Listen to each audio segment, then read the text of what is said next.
Assalamualaikum warahmatullahi wabarakatuh, anak-anak. Selamat pagi.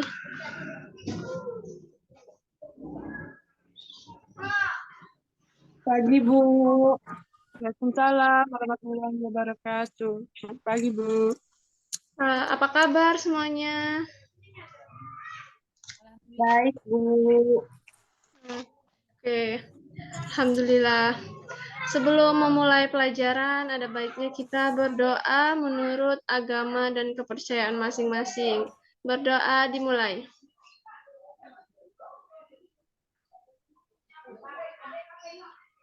Berdoa selesai. Alhamdulillah. Oke, Ibu absen dulu ya.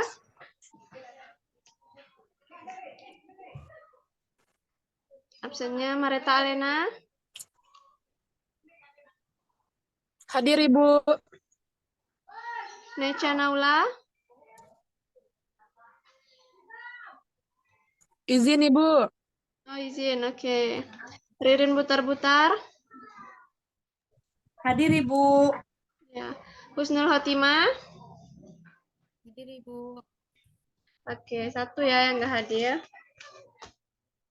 Gue akan men-share. Tunggu sebentar.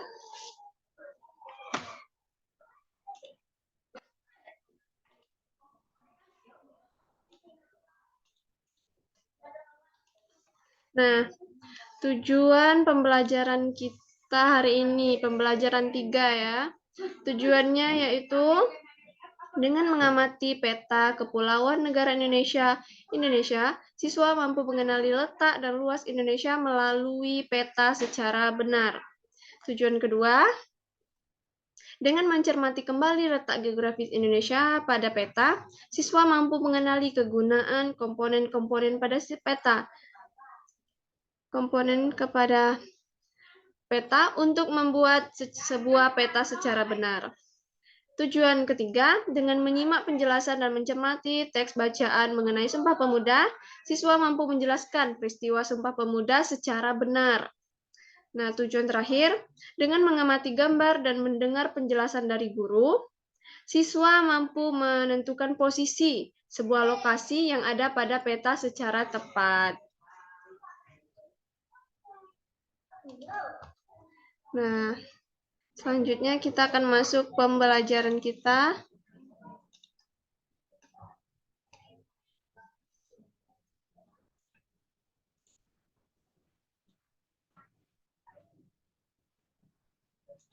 Nah, ini dia. Kelihatan kan?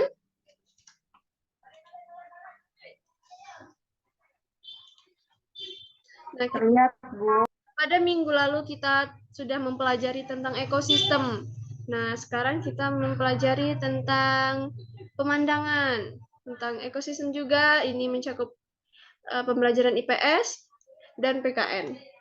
Nah, pembelajaran 3, hari ini kita akan belajar tentang mengenali letak dan luas Indonesia melalui peta. Menggambar peta, membuat ringkasan informasi penting, dan menjelaskan peristiwa Sumpah Pemuda.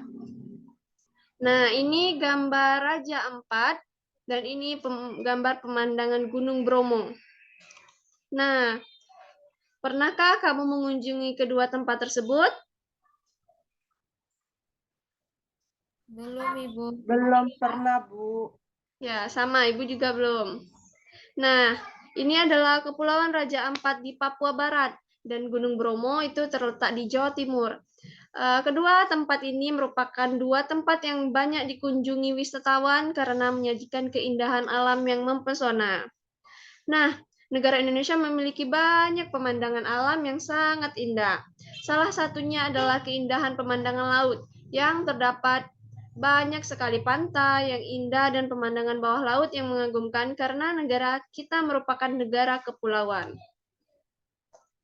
Nah, tahukah kalian apakah yang dimaksud dengan negara kepulauan itu? Negara kepulauan itu adalah suatu negara yang seluruhnya terdiri dari satu dan lebih kepulauan dan dapat mencakup pulau-pulau lainnya. Nah, Ada yang bisa baca ini? Ririn? Baik, Bu. Mengenal letak geografis Indonesia. Letak geografis merupakan letak suatu daerah atau negara dilihat dari kenyataan di permukaan bumi. Letak geografis sebuah daerah atau negara dibatasi oleh letak geografis daerah atau negara lain yang berbatasan.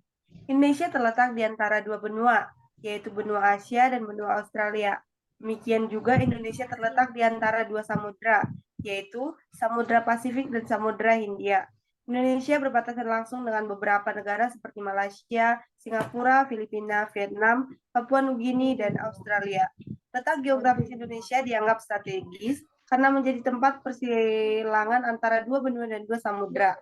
Negara Indonesia merupakan negara kepulauan.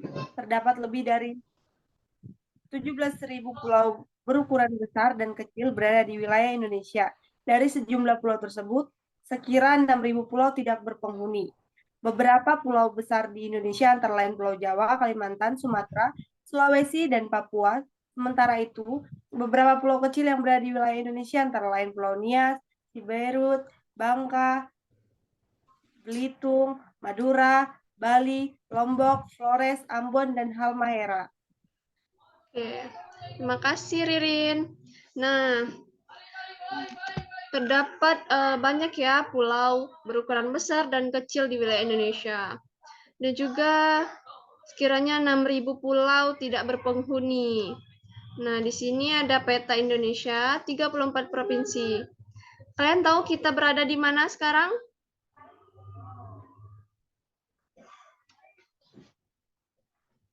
Nah, ini Ibu besarkan. Di sini letak Indonesia. Kita berada di mana? Nggak kelihatan ya. Nah, wilayah negara Indonesia membentang dari Sabang, dari barat hingga Merauke di sebelah timur. Terdiri atas daratan dan perairan.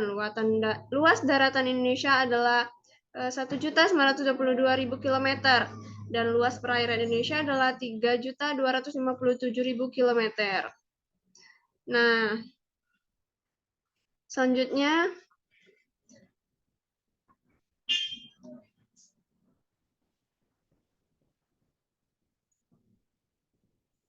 ini akan Ibu bacakan. Peta memiliki beberapa komponen, yaitu judul peta, biasanya ditulis pada bagian atas peta yang biasanya menunjukkan isi peta tersebut. 2. Skala peta, merupakan perbandingan jarak pada peta dengan jarak sesungguhnya. Dengan skala peta, pengguna peta akan dapat menentukan jarak antara tempat yang ada pada peta. Ketiga, simbol, merupakan gambar atau warna tertentu pada peta untuk mewakili objek dalam peta. 4. Garis astronomis, merupakan garis khayal pada muka bumi.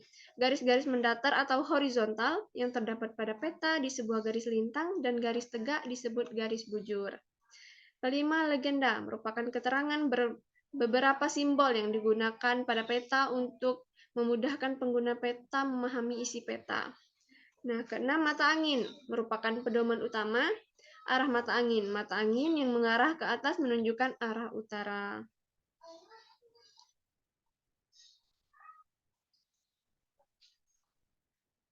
Nah, kita masuk ke pembelajaran peristiwa Sumpah Pemuda. Nah, peristiwa Sumpah Pemuda 1928. Oke, Ibu minta tolong ya kepada Husnul, tolong baca.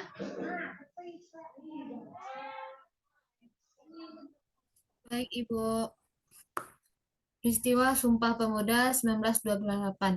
Sumpah Pemuda merupakan salah satu peristiwa penting dalam sejarah nasional Indonesia.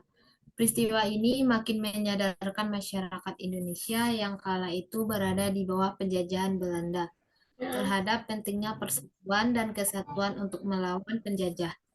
Kesadaran akan pentingnya persatuan dan kesatuan bangsa mendorong para pemuda dari berbagai suku bangsa yang ada di Indonesia untuk mengambil tindakan patriotisme.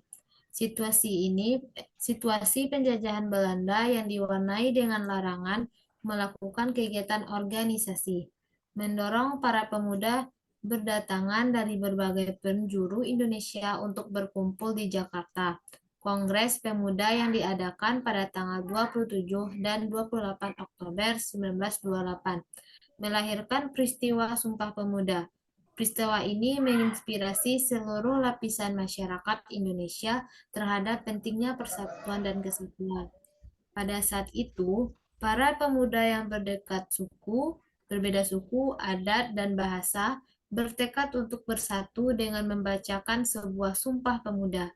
Sumpah ini merupakan janji pemuda mewakili masyarakat Indonesia untuk bersatu membentuk sebuah negara merdeka yang bebas dari penjajahan. Isi Sumpah Pemuda sebagai berikut. Oke, biar Ibu yang Pertama, baca ya. Sumpah Pemuda Oke, Ibu. pertama. Kami putra dan putri Indonesia mengaku bertumpah darah yang satu tanah Indonesia. Kedua, kami putra dan putri Indonesia mengaku berbangsa yang satu bangsa Indonesia. Ketiga, kami putra dan putri Indonesia menjunjung bahasa persatuan bahasa Indonesia. Kalian hafalkan Sumpah Pemuda ini? Hafal, Ibu. Oke. Selain mengucap ikrar, pada saat itulah pertama kalinya lagu Indonesia Raya diperdengarkan. Lagu yang diciptakan oleh W.G. Rudolf Supratman, WR Supratman, ini meningkatkan semangat persatuan dan kesatuan bangsa Indonesia. Setelah merdeka, lagu Indonesia Raya menjadi lagu kebangsaan Indonesia Raya. Nah, di sini pada tanggal berapa Kongres Pemuda diadakan?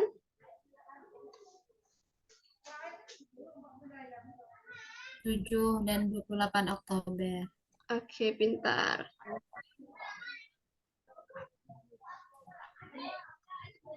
Nah, sudah ya. Selanjutnya Ibu akan mengasihkan tugas kepada kalian. Tugasnya mana ya?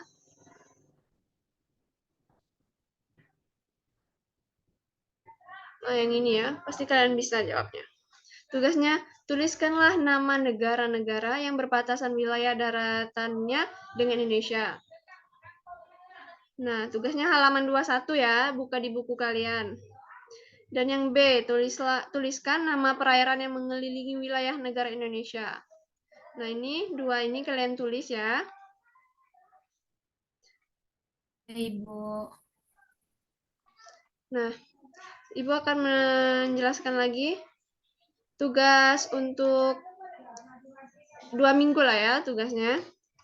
Tugasnya, kalian menceritakan Indonesia, menceritakan seperti apa Indonesia itu.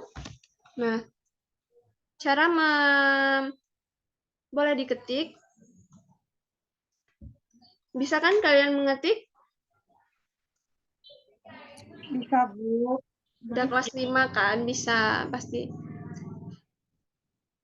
Ibu akan men-share. Nah, ini. Dalam kalian menyusun sebuah cerita, kita harus ada pra-penulisan.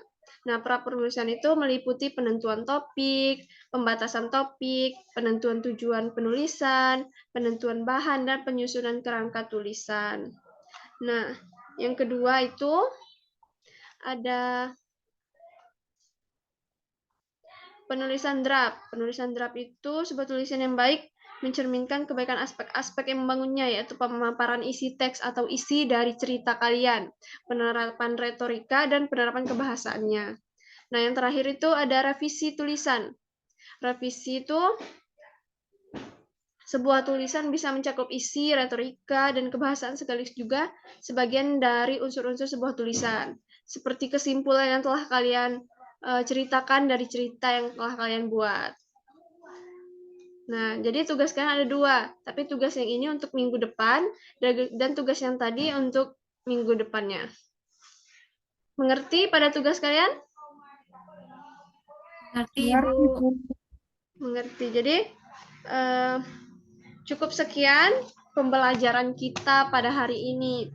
Semoga pembelajaran ini bisa kalian serap dan mengerti apa yang telah kalian pelajari hari ini. Semoga kedepannya sukses ya. Oke, Ibu tutup ya. Terima kasih telah datang Zoom ini. Ibu tutup. Cukup sekian. Terima kasih. Wassalamualaikum warahmatullahi wabarakatuh. Waalaikumsalam warahmatullahi wabarakatuh. Waalaikumsalam warahmatullahi wabarakatuh.